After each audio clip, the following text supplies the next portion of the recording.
तो जैसा कि हमने पिछले एपिसोड में देखा था कि डार्क याना की बातों से काफी इरिटेट हो गया था, इसलिए वो गोल्ड और नेमुमू को उसे संभालने का ऑर्डर दे देता है। जो देखकर याना का अपने पीछे वाले दो बंदों को मोस्टर में बदल चुका, साथ ही साथ उनमें से एक को तो वो तीनों अच्छे से पहचानते थे। पर इनमें एक खासियत है कि ये मोस्टर अपने आप को काफी जल्दी से हील कर लेते हैं, लेकिन गोल्ड और नेमुमू अपनी फ्लेम को एक्टिवेट करते हुए उन दोनों का काम तमाम कर देता है। यहाँ तक कि नेमुमू अपना गुस्सा निकालने के लिए उसके अखरोटों को फोड़ चुकी। वहीं दूसरी तरफ डार्क ने काइतो का भूत निकाल दिया था, पर काइतो हार न मानते हुए अपना सबसे पावरफुल हमला उस पर चल देता है, लेकिन इस बार भी वो काफी बुरी तरह से हार गया। उन दोनों को मजा चखाने के बाद डार्क सबको अपने पैलेस में ले आता है, जहाँ पर उसने इन्फॉर्मेशन निकालने के लिए काइतो और याना को नर्क के दर्शन करा दिए थे। अपना काम निकलने के बाद डार्क उन दोनों को काफी बुरी मौत दे देता है। अब अगला टारगेट है एल्विन किंगडम, क्योंकि वहीं पर तो साशा है। अब आगे नेक्स्ट एपिसोड की शुरुआत में हमें करवा को देखते हैं, जिसके अंदर की तरफ साशा बड़े प्यार से कह रही थी, सर मिखाइल आज सचमुच काफी अमेजिंग थे। उसकी ऐसी बातों को सुनकर उसके सामने की तरफ मेड बता देगी, तुम दोनों पक्के रूप से एक परफेक्ट कपल हो। ईमानदारी से कहूँ तो मुझे ये आंसू बहाने पर मजबूर कर देता है। सोचो कि तुम शादी करने वाली हो। ये बात सुनकर साशा कहने लगी, इसमें अभी भी काफी समय लगेगा। ये बात सुनकर मेड बोली, क्या आप कह रही हो कि अगर आप इस बात का ध्यान नहीं रखती हो कि आप क्या खाती हो, तो आप अपनी शादी के दिन अपनी ड्रेस में फिट नहीं होंगी? अगर ऐसा कुछ इंसिडेंट हो जाए तो क्या होगा? जो सुनकर साशा कुछ कहने ही वाली थी, तभी उनका करवा ढमलाते हुए वहीं पर रुक गया था, क्योंकि उनके रास्ते में अचानक से एक बेसहारा आदमी आ जाता है। फिर हम उस बंदे को देखते हैं जिसने उस आदमी को धक्का दिया था, और वो उसे चाबुक से मारते हुए कह रहा होता है, ये तुम क्या कर रहे हो, एक ही बारी में सब कुछ उठा लो। ये देखकर करवा का ड्राइवर उनसे माफी मांगते हुए बताता कि इसमें कुछ समय लग सकता है। उसकी ऐसी बातों को सुनकर मेड कही कि उनका भला हो, जो लोग ढंग से अपना सामान भी कैरी नहीं कर सकते। इस पर साशा बताती है, हम कहा और वो कहा इंसान, वो सब बेकार होते हैं। और वो ये कहते हुए बाहर की तरफ देख ही रही थी। उसी वक्त उसको एक गली में लाइट दिख जाता है, जो देखते ही साशा घबराते हुए उसके पीछे जाने लगी। साथ ही साथ वो भागते हुए कहती है, यह नहीं हो सकता, इसका कोई चांस ही नहीं है, मुझे इस पर विश्वास नहीं है, लगता है मैंने कुछ गलत देख लिया है। ऐसा कोई रास्ता ही नहीं है कि वह अभी भी जिंदा हो,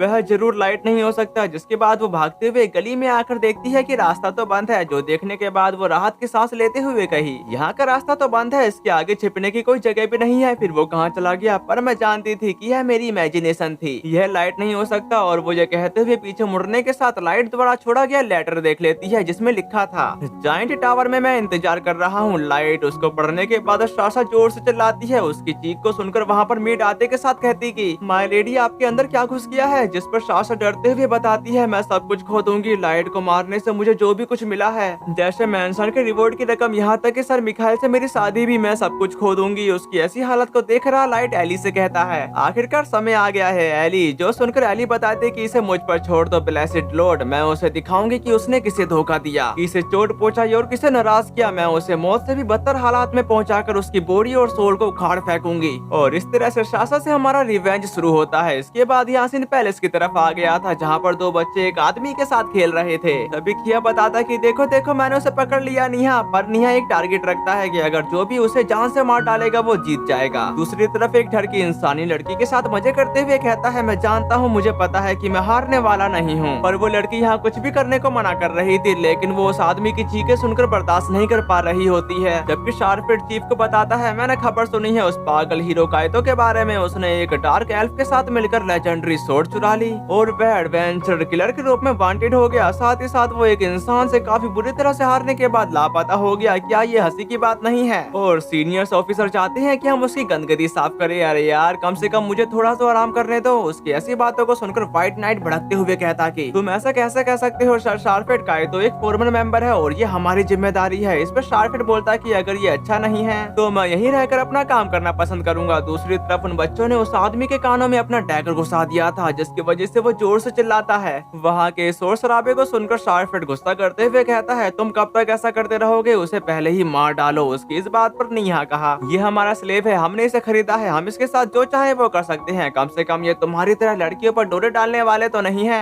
उसका साथ देते हुए किया कहता है कि एक इंसानी लड़की के साथ रिलेशन बनाना काफी बेकार है। दूसरी तरफ शार्पेट उन्हें समझाता है रोमांस करने में कुछ भी गलत नहीं है। जबकि वो नाइट सबको शांत कराते हुए बताना शुरू करता है, हम व्हाइट नाइट है और इंसान कमजोर होते हैं। कुछ समय के लिए एक का मास्टर होना ठीक है, लेकिन उनके लिए हमारी एलिबेस्टर स्वॉर्ड सेल्वेशन का आशीर्वाद प्रदान कर सकती है। अपनी लाइफ में कष्ट सहने के बजाय वो एक सुंदर पल भर मौत के हकदार हैं। तुम यह क्यों नहीं कर सकते? उसकी ऐसी बातों को सुनकर शार्पेट कहता है कि तुम्हारा ये सीधा साधा रवैया एक दिन तुमको जरूर नुकसान पहुंचाएगा। पर वो दोनों उसकी बात सुनने को तैयार नहीं नहीं थे। जो सुनकर नाइट बोला, मैं चेतावनी को अप्रिशिएट करता हूँ, लेकिन मेरा इसमें बदलाव करने का कोई इरादा नहीं है। वहाँ की बकवास बातों को सुनकर चीफ बस एक शब्द कहते हैं, साइलेंस, और इसी के साथ सब लोग रुक चुके थे, यहाँ तक कि एक पिजन अपना दम तोड़ देता है। साथ ही साथ उन सबकी फटकर 4 हो चुकी थी। फिर चीफ बताती है, निया की अपने विक्टिम को तकलीफ मत दो, इससे तुम्हें जंग लग जाएगा और तुम मुझसे तुम्हारे जिद तुम्हारी परफॉर्मेंस को इफेक्ट करती है। बात रही शार्पेट, उनकी बात को समझते हुए शार्पेट एक ही बारी में उसका सिर कुचल देता है। जो हो जाने के बाद चीफ कहे, निया किया उसे साफ करो, मुझसे अब काम पर लगने का समय आ गया है। उनकी ऐसी बातों को सुनकर वो तीनों उसके लिए एग्री थे, जबकि वो लड़की काफी घबरा गई थी। जो देखकर शार्पेट उसको बताता है, तुमको डराने के लिए माफ करना, अब तुम अपने कमरे में वापस जा सकती हो। जिस बात पर एग्री करते हुए वो वहाँ से चली जाती है। उसके जाने के बाद चीफ शार्पेट को समझाने लगते हैं, इंसानों के साथ अपना मेल जोल थोड़ा कम रखो। इस पे वो कहता है कि क्योंकि मैं अपनी ब्लड लाइन को कमजोर कर दूंगा। ये बात सुनकर चीफ का कहना है, किसी भी बाकी रेसिस से ज्यादा हम एल्फ की एक हिस्ट्री है और अपने ब्लड को माइस्ट्रो के ब्लड के साथ मिलाने का, और व्हाइट नाइट के सभी मेंबर सब मास्ट्रो हैं। साथ ही साथ मिक्स ब्लड वाले केवल हम ही हैं। उनकी ऐसी बातों को सुनकर शार्पेट कहा कि लेकिन मुझसे के अलावा हम सभी ने लेवल बढ़ाना बंद कर दिया है। जिस पर चीफ बताता है कि और भी कई रीजन है, पिछले कुछ हजारों सालों में अभी तक कोई भी मास्ट्रो समन नहीं हुआ है। हमारे पतले होते ब्लड को और ज्यादा करप्ट करने के लिए कुछ भी मत करो। इस पे शार्पेट बोलता है, मैं सच में कोई क्रॉस ब्रीड नस्ल नहीं बनाने जा रहा हूँ, मैं तो बस थोड़ा मजा ले रहा हूँ। और सबसे अच्छा हिस्सा तब होता है जब इंसानी लड़की सोचती है कि उन्हें एक एल्फ द्वारा चुना गया है। मुझे ये बहुत अच्छा लगता है। तब वह फेंके ना जाने के लिए हर संभव कोशिश करती हैं। साथ ही वो दोनों उसकी बॉडी वहाँ से ले जा रहे थे, जबकि दूसरी तरफ शार्पेट कहा, मैं तो बस थोड़ा सा उब गया था। उनकी पीठ पर गोली मारना बड़ा मजेदार होता है। क्या आप जाना चाहेंगे चीफ? इस पे चीफ वहाँ से जाते हुए बताते हैं, नहीं मैं ठीक हूँ। आखिरकार कायतों के इशू में एक ऑर्डर जारी किया जाएगा। वह अनक्वालिफाई हो सकता है, लेकिन वह एक फॉर्मर मेंबर है। इसका निपटारा करना हम पर निर्भर है। हमें किसी को भी क्वीन को और ज्यादा शर्मिंदा करने की परमिशन नहीं देनी चाहिए। उनकी इस बात पर शार्पेट एग्री था। फिर अब रात का सीन देखते हैं, जहाँ पर साशा बड़े आराम से सो रही थी। उसी वक्त उसको कुछ शोर सुनाई देता है, जिसकी वजह से उसकी आंखें खुल जाती है, क्योंकि बाहर की तरफ जायंट टावर समन हो रहा था और उसको समन एक काफी बड़ी फॉर्मेशन कर रही थी, जिसकी वजह से वहाँ का काफी बड़ा एरिया कवर हो जाता है। साथ ही साथ इसको क्रिएट एली ने किया था। जो सब करने के बाद वो बोली, और इसी के साथ मंच तैयार है। उस टावर को देख रही साशा कहती है, ये क्या है? क्या ये जायंट टावर है जहाँ पर लाइट इंतजार कर रहा है? तभी यहाँ से एक जंगल की तरफ आ गया था, जहाँ पर एक गाड़ी कुछ स्लेव को अपने साथ ले जा रही थी और वो 4 बच्चे काफी घबराए हुए दिख रहे होते हैं। उसी वक्त गाड़ी का ड्राइवर अचानक रुक जाता है। साथ ही साथ उसकी साइड में हम एक हेल हाउंड को देखते हैं, जिसका लेवल 1000 है। इतने बड़े हेल हाउंड को देखकर वो एल्फ घबराते हुए कहता कि कैसे ये यहाँ पर क्या कर रहा है? तभी हेल हाउंड अपना एक कदम आगे बढ़ाता है, जो देखकर वो घबराते हुए वहाँ से भाग गया। वहाँ पर वही बच्चे अकेले रह जाते हैं और उन्हें डर भी लग रहा था। तभी हेल हाउंड उन्हें देखकर रोर करने लगता है। फिर यहाँ से इनकट होकर एक बार की तरफ आ जाता है, जहाँ पर एक बंदा बता रहा था, तुम आउट हो गए, इसका क्या मतलब है? तभी बारटेंडर कहता कि क्या तुम किसी चट्टान के नीचे रह रहे हो? सड़क मॉन्स्टर से भरी पड़ी है, इसलिए कुछ भी नहीं हो रहा है। उसकी ऐसी बातों को सुनकर वो एल्फ बोला, कहा जाता है कि यह उस जायंट टावर के कारण है। सोचो तो यह सच है। इस पे उसका साथी बताता है, क्वीनडम इसकी जांच कर रहा है, लेकिन ऐसा लगता है कि उनके पास पूरी संख्या में कर्मचारी नहीं है। यही कारण है कि वे इस इन्फॉर्मेशन के लिए इतना ज्यादा पे कर रहे हैं। तभी हम उस बोर्ड के सामने डार्क को देखते हैं, जो उस क्वेस्ट के लिए इतनी भीड़ को देखकर हैरान था।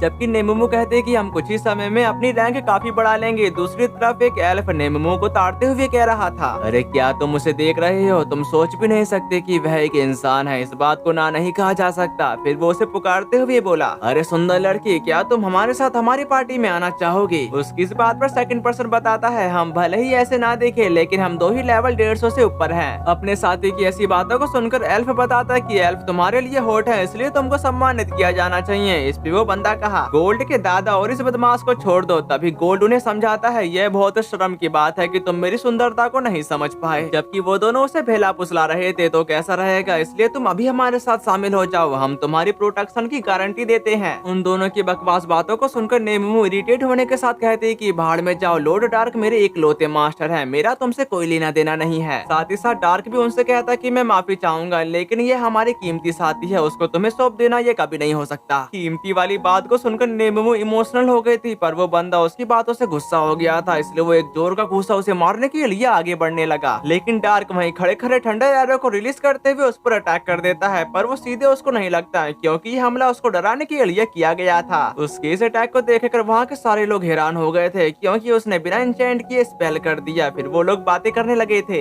ये तो ब्लैक फूल्स है। अरे क्या तुम सीरियस हो? क्या वे अब दगास से चिपके नहीं है? उसकी ऐसी ऐसी पावर को देखकर उस बंदे की फटकर 4 हो चुकी थी। फिर वो उसको मोजा चखाने के बाद वहाँ से जाने लगे। जाते हुए गोल्ड सवाल करता है, माय लॉर्ड सब कुछ प्लान के अनुसार है ना? जिस बात का जवाब देते हुए डार्क बताता है, इससे हमारे बारे में बात फैलेगी। उम्मीद है कि आयोकी की तरफ सब कुछ ठीक चल रहा हो। इसके बाद यासिन उसी जाइंट टावर की तरफ आ गया था, जहाँ पर एक बंदा उस टावर की तरफ बढ़ते हुए कहता है, क्या रोक रखा है तुम्हें? जल्दी करो और अपनी स्पीड बढ़ाओ। क्या तुम मार खाना चाहती हो? वैसे क्या वह लोग इस बात को लेकर सीरियस है कि हाई लेवल का मॉन्स्टर अपने नेस्ट में लौटने से डर रहा है? जिस बात पर उसका साथी बताता है, असल में उसके पीछे सच में है क्या? जबकि थर्ड एल्फ सवाल करता है, क्या तुमको यकीन है कि यह इनाम इसके लायक है? ये बात सुनकर एल्फ बताना शुरू करता कि तुम लोग काफी चिंता करते हो, जब हम भागेंगे तो वह चारे का काम करेगी और जब वह खाई जा रही होगी तब हम उससे जरूरी इन्फॉर्मेशन हासिल कर सकेंगे। वैसे भी इंसानी बच्चे काफी सस्ते दाम पर मिल जाते हैं, जो बिल्कुल डिस्पोजेबल की तरह होते हैं। जबकि वो बच्ची चलते चलते काफी थक चुकी थी। उसको यूं आराम करता देखकर वो बंदा उस पर गुस्सा करते हुए कहता कि तुम फिर से आराम करने लगी, अगर तुमने दोबारा ऐसा किया तो मैं तुम्हें जान से मार डालूंगा। उसकी ऐसी बातों को सुनकर वो बच्ची काफी डरते हुए उससे माफी मांगने के साथ फिर से चलना शुरू कर देती है। जबकि वो बंदा अपनी तारीफें करते हुए कहने लगा, मैं पालतू जानवरों के लिए बहुत ढिलाई बरतता हूँ। जब वो ये कह ही रहा था तभी उसके हाथों पे आकर किसी की लार गिरती है, पर वो उसे देख पाता उससे पहले ही हेलहाउंड उसका आधा हिस्सा खा जाता है, जो देखकर उन तीनों की फटकर 4 हो चुकी थी और अब उनके पैरों में जंग लग चुका था। जबकि हेलहाउंड अपनी टेल का इस्तेमाल करते हुए उन दोनों को भी खा जाता है। बस वो ही बच्ची रह गई थी, पर वो उसकी तरफ बढ़ते हुए उसे सूंघने लगा, जिसके बाद वो उसे कुछ भी ना करे जिंदा छोड़कर जाने लगा। अब ये देखकर वो बच्ची भी कंफ्यूज हो गई थी। उसके जाने के बाद वहाँ पर 4 बदमाश आ जाते हैं और उनका बॉस बताता है, लगता है आज हमारा लकी डे है दोस्तों, कुछ ऐसा खजाना मिल गया है जिसे सेलेक्ट करना आसान होगा। उसकी ऐसी बातों को सुनकर वो बच्चे घबराते हुए कहने लगी, नहीं मैं अभी अभी तो आजाद हुई थी। पर फिर भी उसी वक्त वो मुस्टंडा उस पर हीलिंग पोशन गिराते हुए बताता कि हम उन चोटों की वजह से तुम्हारे सुंदर चेहरे को खराब नहीं होने दे सकते। दूसरी तरफ वो बच्ची अपने आप को हील होता देखकर हैरान हो गई थी। जबकि वो बदमाश बताने लगते हैं, ठीक है मैं तुम्हारे लिए जूते लाऊंगा और मैं तुम्हारे लिए स्टिक बनाऊंगा, क्या तुम थोड़ा पानी पीना चाहोगे? इसके कुछ देर बाद वो बंदा योगी को रिपोर्ट करते हुए कहता है, हमने उसे रेस्क्यू कर लिया है, इसलिए मैं तुम्हें फिर फोन करूंगा एक बार जब हम ड्रॉप ऑफ पॉइंट पर पहुंच जाते हैं।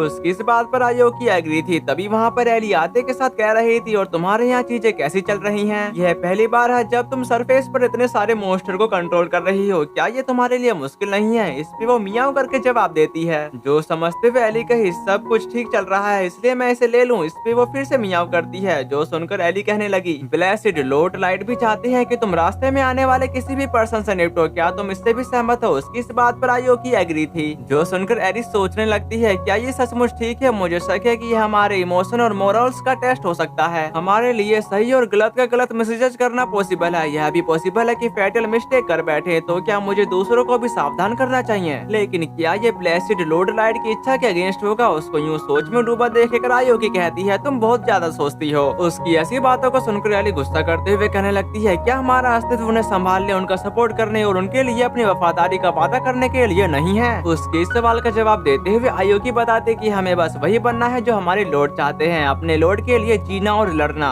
उनके द्वारा चाहे जाने वाली और उनकी सेवा करने वाली, उनके साथ रहकर उनसे प्यार करने वाली और उनकी आराधना करने वाली, उनकी सोर्ड और शील्ड बनने के लिए एम को मारने मारे जाने के लिए आग में चलना और खुद को जला देना और कुछ भी जरूरी नहीं है। उसकी इस बात पर एली बोली कि क्या तुम उनका पालतू बनकर सेटिस्फाइड हो? ये बात दिमाग को चकरा देती है। ये बात सुनकर आयोकी कहने लगी, मैं भी तुम्हें नहीं समझ पा रही हूँ, तुम्हें हमारे लॉर्ड को समझने की कोशिश करता देख मेरा मन तुम्हें मार डालने को कर रहा है। अब ये सुनकर एली भड़कते हुए कह रही थी, तुम्हें लगता है कि तुम मुझे हरा सकती हो? इस पे आयोकी बोलती कि श्योर होने के लिए एकमात्र तरीका है कोशिश करना, चलो देखते हैं कि 4-9 अपना मेंबर खो देते हैं तो क्या होता है। जिस पर एली बताती है, मैं यह नहीं कह सकती कि मुझे यह मजाक पसंद आया। उसकी इस बात पर आयोकी कहे कि मैं उन सभी को जान से मार डालूंगी जो हमारे लॉर्ड के काबिल नहीं है। उसकी ऐसी बातों को सुनकर वहाँ पर काफी इंटेंस सिचुएशन हो चुकी थी। इसके बाद वो बंदा उन्हें फोन करते हुए बोल रहा था, मिस आयोकी हम सभी यहाँ पहुँच गए हैं, अब कोई मुद्दा नहीं बचा है क्योंकि हमने हैंडओवर पूरा कर लिया है। जबकि उसे बचाने के लिए वो बच्ची उनका शुक्रिया अदा कर रही थी, जो सुनकर वो सब ब्लश करते हुए बताते हैं, शुक्रिया अदा की कोई जरूरत नहीं है और अब चिंता की कोई बात नहीं बची है, इसलिए खुद को बोझ मत समझना, ठीक है? उसकी इस बात पर वो बच्ची एग्री थी। नेक्स्ट सीन में एली आयोकी को बताती है, लगता है मुझे चिंता करने की कोई जरूरत नहीं थी और उस छोटी सी दिल की बात के लिए शुक्रिया। मैं कहना चाहूंगी कि यह सच में एक यूजफुल कन्वर्सेशन थी। जो कहने के बाद वो वहाँ से चली जाती है। उसके जाने के बाद यहाँ से एक जंगल की तरफ आ गया था, जहाँ पर आयोकी के सर्वेंट एल्फ के बारे में बात कर रहे थे। यार ये लोग काफी क्रूर हैं। इस पे सेकंड पर्सन कहता है कि क्या ये सच नहीं है, इंसानों को चारे के रूप में इस्तेमाल करना बहुत ही बेकार है। उसकी इस बात पर थर्ड पर्सन बताता है कि क्या तुमको लगता है कि इस सारी क्रूरता के पीछे कोई रीजन है?